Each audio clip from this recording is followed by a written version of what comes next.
नमस्कार मंडळींनो, स्वागत आहे माझ्या या हरिशिला चॅनलमध्ये।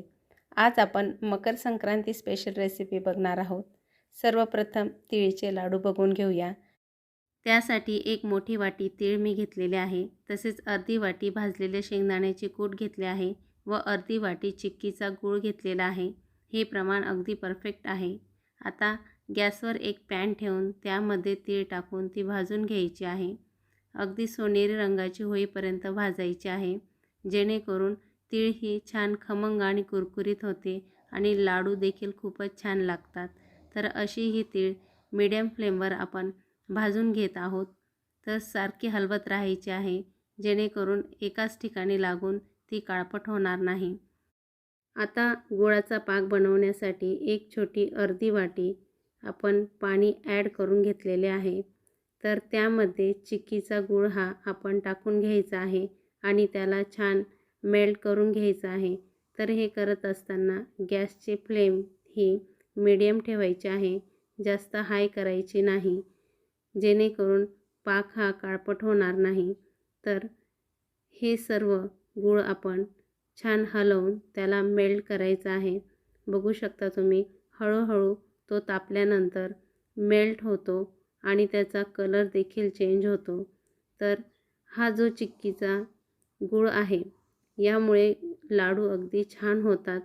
तर तुम्ही हा गूळ वापरू शकता किंवा साधा गूळ वापरला तरी काही हरकत नाही। तर असा हा गुळाचा पाक आपण बनवून घेणार आहोत। तर त्याला फेस आलेला आहे, बघू शकता तुम्ही। तर आपण तो चेक करून घेणार आहोत। पाक हा रेडी झाला आहे की नाही हे आपण चेक करून घ्यायचे आहे। तर एका डिशमध्ये मी पाणी घेतलेले आहे व त्यामध्ये थोडा पाक टाकलेला आहे। तर त्याचे तार तुटत आहे, म्हणजेच पाक हा अजून कच्चा आहे। तर आपण त्याला अजून 2 मिनिटं छान शिजू देणार आहोत। तर असा हा पाक झटपट होतो, त्यामुळे त्याला सारखं हलवत राहायचं आहे आणि चेक देखील करायचं आहे। तर हा पाक पुन्हा आपण चेक करून बघूया। तर यामध्ये पुन्हा 2 थेंब मी टाकून घेत आहे व ही गोळी न चिकटता जर बाहेर निघाली आणि त्याचा टन असा आवाज झाला की समजायचं पाक हा आपला रेडी झालेला आहे। तर बघू शकता तुम्ही, पाक हा आपला रेडी झालेला आहे। यामध्ये आता आपण तीळ ॲड करून घेणार आहोत। तर तीळ ॲड करताना गॅसची फ्लेम ही बंद करून घ्यायची आहे व त्यामध्ये तीळ ॲड करून घ्यायचे आहे। चमच्याच्या साहाय्याने सारखं हलवत राहायचं आहे। आता यामध्येच आपण भाजलेल्या शेंगदाण्याचं कूट देखील ॲड करून घेत आहोत। तर अर्धी वाटी कूट हे मी त्यामध्ये ॲड करून घेत आहे। प्रथम मी थोडं कूट टाकलेलं आहे, जेणेकरून आपल्याला त्याचा घट्टपणा लक्षात येतो।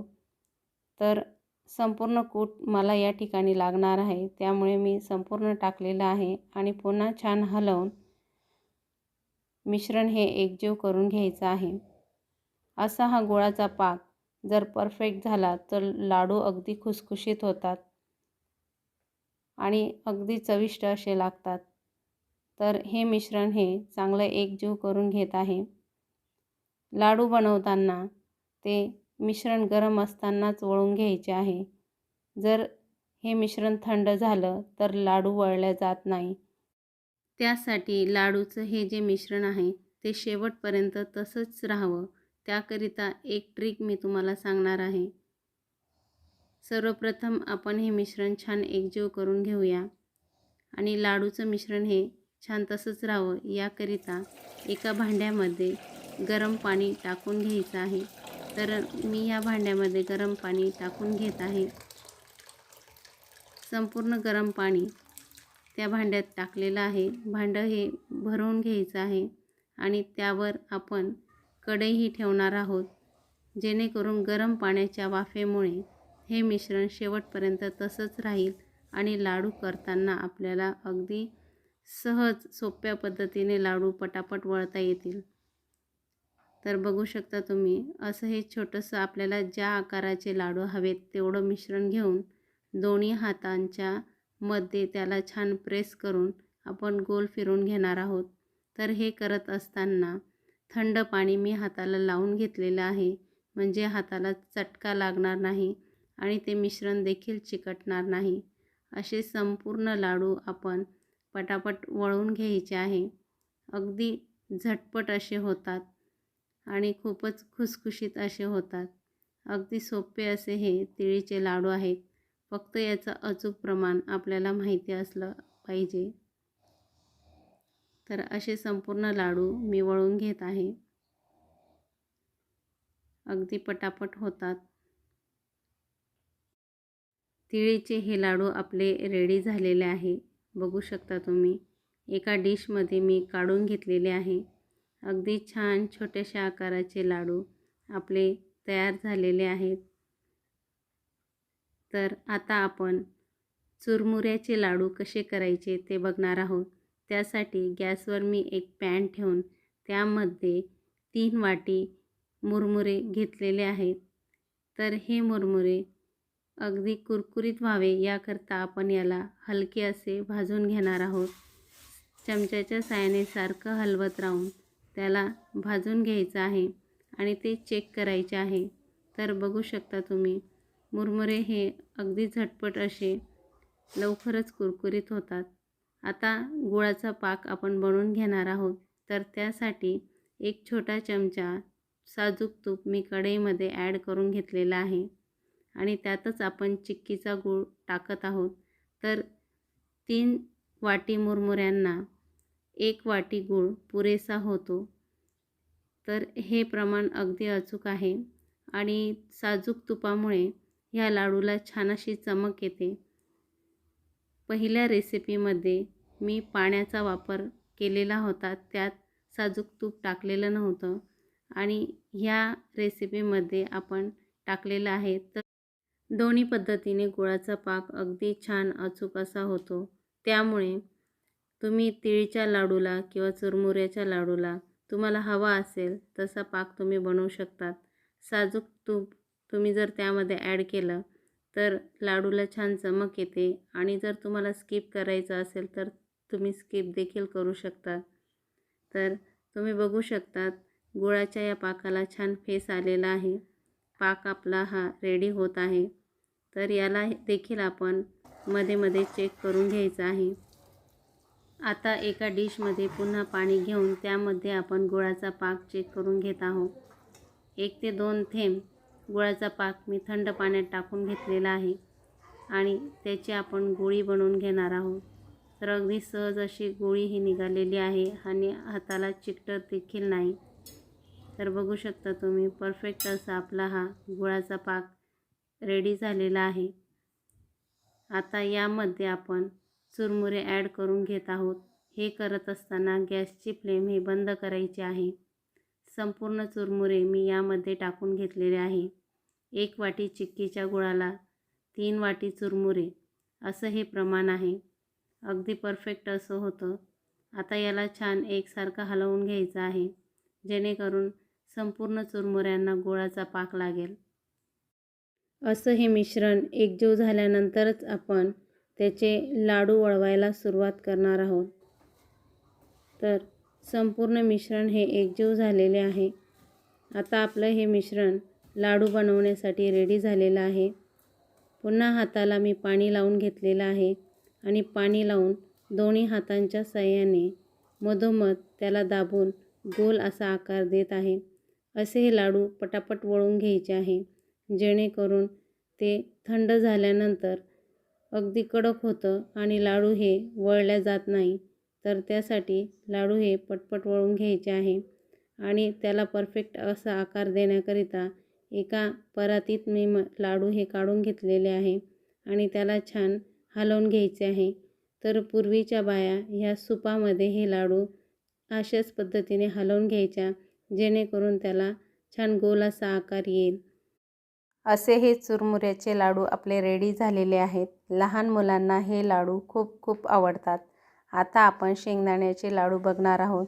त्यासाठी अर्धी वाटी भाजलेल्या शेंगदाण्याचे कूट मी घेतलेले आहे, अर्धी वाटी गूळ घेतलेला आहे व भाजलेले शेंगदाण्याचे काप करून घेतलेले आहे. आता गॅसवर एक पॅन ठेवून त्यामध्ये एक छोटी अर्धी वाटी पाणी मी ॲड करून घेतलेले आहे. त्यामध्ये गुळाचा खडा टाकून घेत आहे. तर गुळाचा हा खडा सारखा हलवत राहायचा आहे, जेणेकरून तो वितळून त्याचा पाक तयार होईल. तर असा हा मी संपूर्ण गुळाचा खडा वितळून घेतलेला आहे आणि छान असा पाक आपला रेडी होत आहे. तर हा पाक करताना देखील आपण चेक करून घ्यायचा आहे. तर असं हे सारखं ढवळत राहून आपण गुळाचा हा खडा मेल्ट करून घेत आहोत. बघू शकता तुम्ही. गुळाचा पाक बनवण्यासाठी 10 ते 12 मिनटं लागतात. गुळाचा हा पाक सारखा हलवत राहायचा आहे आणि गॅसची फ्लेम ही मीडियम ठेवायची आहे, जेणेकरून गुळाचा पाक हा जळणार नाही. तर असा हा गुळाचा पाक आपला रेडी होत आहे. अगदी छान मेल्ट झालेला आहे आणि या गुळाच्या पाकाला फेस देखील आलेला आहे. तर आता आपण याला चेक करून घेऊया. वाटीत पुन्हा थंड पाणी घेऊन आणि गुळाचा पाक मी टाकलेला आहे. तर याची गोळी तयार झालेली आहे. ती हाताला देखील चिकटत नाही. म्हणजेच गुळाचा पाक हा आपला रेडी झालेला आहे. तर आता गॅसची फ्लेम बंद करून यामध्ये सर्वप्रथम आपण भाजलेल्या शेंगदाण्याचं कूट ॲड करून घेत आहोत. तर अर्धी वाटी शेंगदाण्याचं कूट मी घेतलेलं आहे आणि त्यामध्येच आता आपण शेंगदाण्याचे काप टाकून घेत आहोत. तर हे काप बनवण्याच्या आधी याला छान भाजून घेतलेले आहे आणि त्यावरील साल काढून घेतलेली आहे. तर आता हे सर्व मिश्रण आपण एकजीव करून घेणार आहोत. अगदी छान असं हे मिश्रण एकजीव करून घ्यायचं आहे, जेणेकरून लाडू वळताना आपल्याला त्रास होणार नाही. तर बघू शकता तुम्ही, गॅसची फ्लेम ही बंद करून आणि हे मिश्रण मी एकजीव करून घेतलेलं आहे. आता याचे आपण पटापट लाडू वळून घेणार आहोत. तर त्यासाठी मी सेम प्रोसेस करणार आहे. हाताला थंड पाणी लावून आणि लाडू वळून घेणार आहे. ज्या आकाराचे लाडू तुम्हाला हवे आहेत तेवढंच मिश्रण हे घेऊन आणि दोन्ही हाताच्या साहाय्याने छान प्रेस करून लाडू बनवून घ्यायचे आहे. तर सेम प्रोसेस या लाडूसाठी देखील आहे. हे करत असताना मिश्रण हे जोपर्यंत गरम आहे तोपर्यंत लाडू हे पटापट वळले जातात. तर त्यासाठी थंड पाण्याचा हात लावल्यामुळे हाताला चटके देखील लागत नाही आणि लाडूही झटपट होतात. तर मकर संक्रांती स्पेशल असे हे शेंगदाण्याचे, चुरमुऱ्याचे आणि तिळीचे लाडू अगदी झटपट असे रेडी होतात. तर तुम्हीही माझी रेसिपी नक्की ट्राय करा व कशी झाली ते मला कमेंट बॉक्समध्ये कळवा. व तुम्ही जर माझ्या चॅनलवर नवीन असाल तर माझ्या चॅनलला सबस्क्राईब करायला विसरू नका. पुन्हा भेटूया अशा छान छान रेसिपीसोबत. तोपर्यंत काळजी घ्या, स्वस्त रहा, मस्त खा.